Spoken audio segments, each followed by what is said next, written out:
We expose cell-free. It's also proven capable of sampling the oscillation of light waves.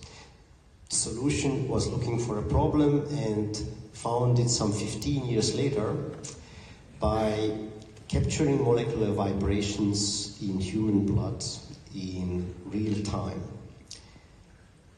Imagine we expose cell-free blood to an extremely brief infrared laser pulse, which brings the molecules in vibration over a broad range of frequencies covered by the spectrum of the laser pulse.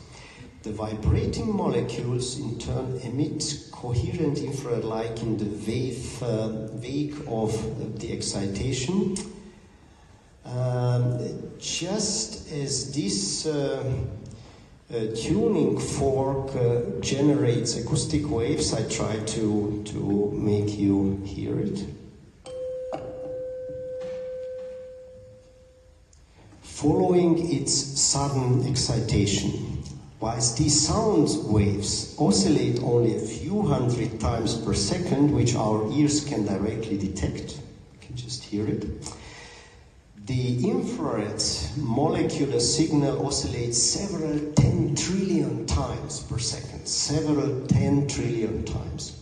These hyper-fast oscillations can now be captured by attosecond metrology. We refer to the resultant signal as the infrared electric field molecular fingerprint of the blood sample because it is highly specific to individuals.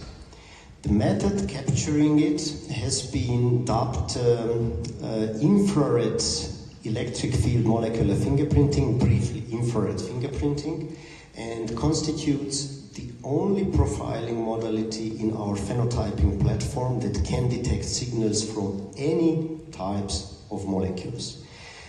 The fingerprint